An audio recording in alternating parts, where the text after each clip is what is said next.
ในวันที่ 3 กรกฎาคม 2026 นี้ท่านไสยสมพร พรหมวิหาร ประธานสภาแห่งชาติแห่งสปป.ลาว ได้ให้การต้อนรับและพบปะกับท่านมินอองไลน์ประธานาธิบดีแห่งสาธารณรัฐสหภาพเมียนมาในโอกาสเยี่ยมยามรัฐกิจอยู่สปป.ลาวระหว่างวันที่ 3-5 กรกฎาคม 2026 ในโอกาสดังกล่าวท่านไสยสมพร พรหมวิหารได้แสดงความยินดีต้อนรับอย่างอบอุ่น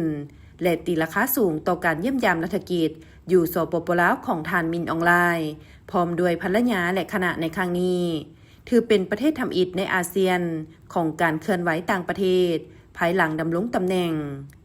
การเยี่ยมยามครั้งนี้เป็นขีดหมายสำคัญที่แสดงให้เห็นถึงสายพัวพันมิตรภาพอันเป็นมูลเสื้อที่ดีงามความสามัคคีหักแพงและการร่วมมืออันใกล้ชิดฐานประเทศใกล้เคียงที่ดีระหว่างลาวเมียนมาให้นับมือแน่นแฟ้นยิ่งขึ้นในโอกาสนี้ท่านมินอองไลน์ก็ได้แสดงความขอบใจอย่างจริงใจ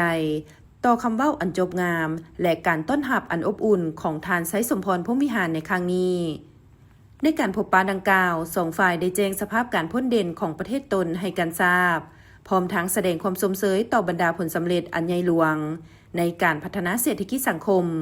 ที่สองประเทศญาติมาได้ในระยะผ่านมาทั้งสองฝ่ายยังได้แสดงความปิติยินดีที่เห็นว่าสายพัวพันมิตรภาพอันเป็นมูลเสื้อและการร่วมมืออันใกล้ชิดระหว่างลาวเมียนมาได้รับการหัดแน่นและแตกดอกออกผลยิ่งขึ้นซึ่งแสดงออกในการร่วมมือทางด้านการเมืองที่มีความหนักแน่นมีความไว้เนื้อเชื่อใจซึ่งกันและกันมีการสนับสนุนช่วยเหลือกันด้วยดีตลอดมาและการนำขั้นสูงของสองประเทศก็ได้มีการพบปะแลกเปลี่ยนการเยี่ยมยามกันอย่างเป็นปกติทั้งในขอบสองฝ่ายและในโอกาสเข้าร่วมกองประชุมภาคพื้นและสากลพร้อมกันนั้นสองฝ่ายก็ได้เห็นดีเป็นเอกภาพต่อทิศทางแผนการร่วมมือในต่อหน้าโดยเฉพาะแม้นการเพิ่มทวีการร่วมมือระหว่างสภาแห่งชาติลาวและรัฐสภาสสเมียนมา